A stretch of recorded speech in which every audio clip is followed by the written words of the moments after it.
Nakalabas na naman ng lungga si Inday. Pumunta kasi kami dito sa Municipal Gym ng San Miguel. Huli ako napunta dito, hindi pa tapos gawin. Panahon pa ng pandemic. Dito kami nagpa-inject ng anti-COVID. Pagpasok namin dito, nagulat ako, sobrang lawak pala. Wow. Sinamahan nga pala namin si nanay, kukuha siya ng social pension. Ito ay ang pension na nanggagaling sa gobyerno para sa senior citizen. Maraming salamat po sa mga teacher ng daycare sa pag-a-assist. At habang naghihintay si nanay na tawagin ang number niya, i-video ko muna tong malawak na gym na to. Sobrang ganda. At take note, naka-aircon. Ang sarap palang tumambay dito. Tingnan niyo tong dalaga ko, umiiwas na sa video. Tinawag na si nanay. Kasama niya ang Oscar President Elias Pagsibigan. At nang paalis na kami, nakita namin na may inihahandang mga lamesa. Meron sigurong susunod na event. Sarap mag-zumba dito mga ka-boys. Dahil madalang na lumabas ng bahay si nanay, dito na lang sila nagkita-kita ng mga kaibigan niya. Siyempre, chika-chika muna sila. Malaking tulong ang pensyon ng mga senior citizen. Tingnan nyo kami sa drugstore agad ng diretso. Dahil mga senior na nga, marami na silang maintenance. Dahil senior na nga, nakalimutan pa kung saan nilagay yung listahan niya ng gamot. O ayan, hanap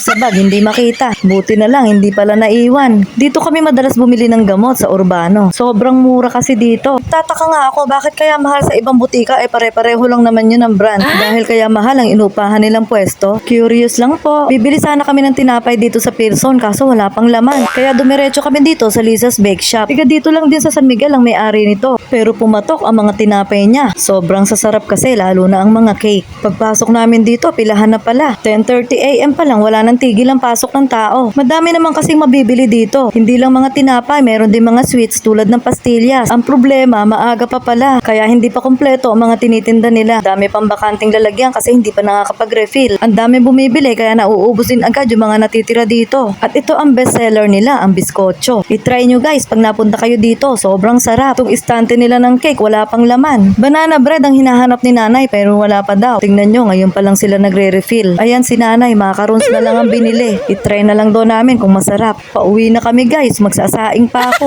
Yung bunso ko lang kasing naiwan sa bahay. Sa susunod na lang ulit ha. See you on my next vlog. Bye!